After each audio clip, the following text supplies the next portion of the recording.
Hey everybody, it's Christy from Christy's Beautiful Life, back for another 12 Days of Trends, past, present, and future. I'm also featuring a cut file from the Creative Cuts Club. I do believe Christina hand wrote out the cut file that I am using today. And so we are in the future, and today it's all about texture. And I have been dying to create this layout because I thought the best way to create texture on my layout would be to take this crepe paper and do the ruffle style all the way up the layout. Now, this is something I have seen a few people do offhand. I know that, and I just lost her name.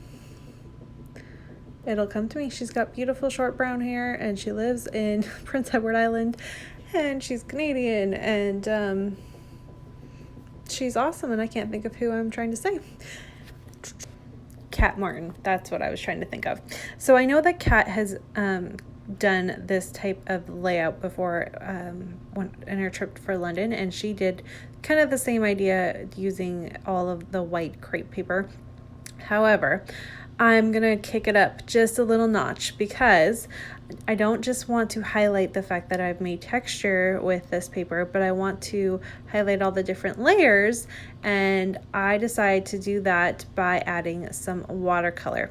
Now, I didn't know you could watercolor this. It was an experiment, and I was a little afraid I was gonna mess it up, but I thought I'd try. So I took out my Vicky Bouton watercolors, and I'm just going to basically go up the way. I start with blue, and then I go to a purple, a red pinky color to a light pink to a bright pink to an orange to a yellow to a green to a teal. So I add just a little bit of color because these colors are very saturated, and then I added water, and I am taking my little paintbrush and I painted them on. So I didn't want it to get too wet, and so I felt like this was going to be the right way to go about it. So trial and error, but I definitely think I got it, and I love the way that it turned out. And it definitely took me a little while, and thankfully you can learn from my doing so. If you have this, you can paint it. It did get wet. It does dry. It dries really neat because of the way the watercolor absorbs into the layers and everything. So if you haven't tried something like this, I highly recommend it. It definitely, however, I mean, there's texture on the layout to begin with just because of the way that I ruffled that crepe paper. But adding these watercolors, I feel like it just kicked it up a notch. And I had done this, and then the Secret Not Secret scrap party started for the month of July, and the very first Thursday night warm-up challenge was to be themey. We've been doing a lot of unthemed random embellishment type challenges lately, and so one of the challenges was to be as themey as you could be, make everything link into one another. And I had started this layout, and I'm like, well, I've made this into a rainbow, so why not go ahead and make this entire layout rainbow themed and bright and bold and colorful and playful, all those words you can think of when you think of rainbows. And so I'm going to do that, and you're going to see I even have a photo of Nora. I've got two photos I'm going to use because I had two of the same where she's in a Snapfish, that's not it either, Snapchat filter on, but it's not highlighting her pajamas in full, so I have a photo up close of her top, which is a rainbow, which is why it's being tied in, and then her little pajama pants have little rainbows in blue and clouds, and they're really cute pajamas. I love them. They were so sweet on her, and they're already too small for her. She can't really wear them anymore. So I have those photos though, and that's what I knew. I had them right where I knew where they were, and so I'm like, yep, I'm gonna grab this and I'm just gonna go for it. So I'm gonna let this dry a little bit to make sure that I can move on from there. And then of course, because we're doing a rainbow theme, why not use a rainbow cut file? So this cut file is not from the Kit Club, but I've had it and I'm going to use it. I'm going to make it into a shaker pocket using Spiegel Mom Scrap Sequins, the entire package of them, and they are so cool. So they are rainbow sequins with little rainbow wood veneer in them, and they are called Rainbow Bright. I love them. I love them. And so my idea here is I just took a like a 8.5 by 11 page protector, glued the cut file on top of it, and then I stitched around the outside of it, leaving just a little bit where I could put in the sequins themselves. Finish stitching that, and then I'm going to go ahead and stitch by color. So I went purple, pink, purple. I tried to do yellow. The yellow wasn't really working, so I let that be. And then I used a teal. And it's just along with the sequins. And so I hit a few sequins in each little section, and then the big section that I couldn't actually get stitched has the most, and you can move it around, and I love the way it turned out. But just doing that itself, because now there's stitching on it, and it's, you know, got the texture of the fact that it's a shaker pocket.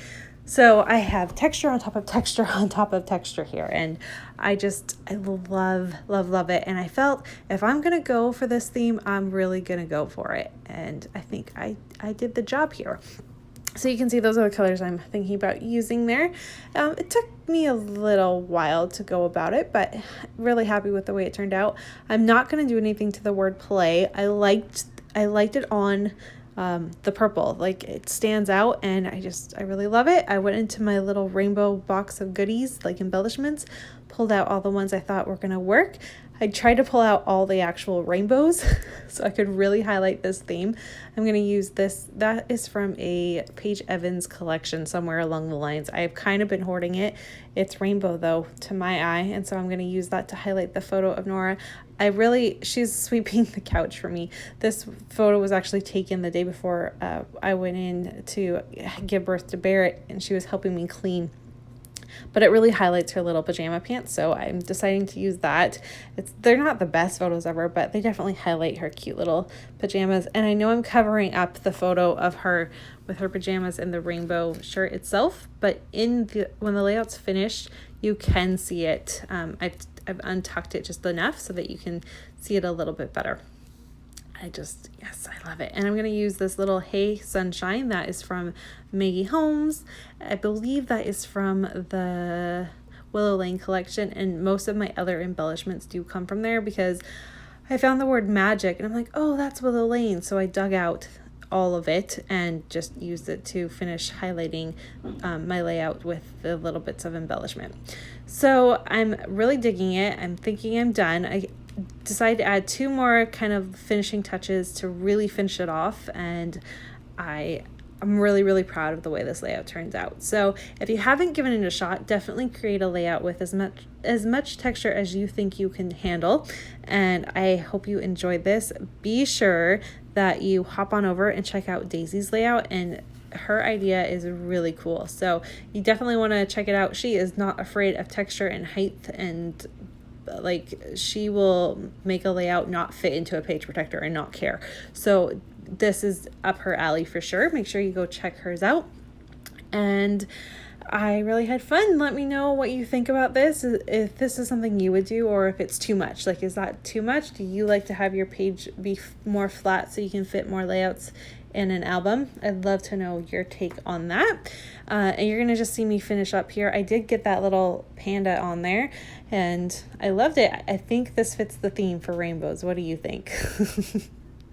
Thanks everyone, as always, for watching. I hope you enjoyed this. I will be back next week with, I think we're on to our last theme. So there's a look at my finished layout, and I'll see you all really soon.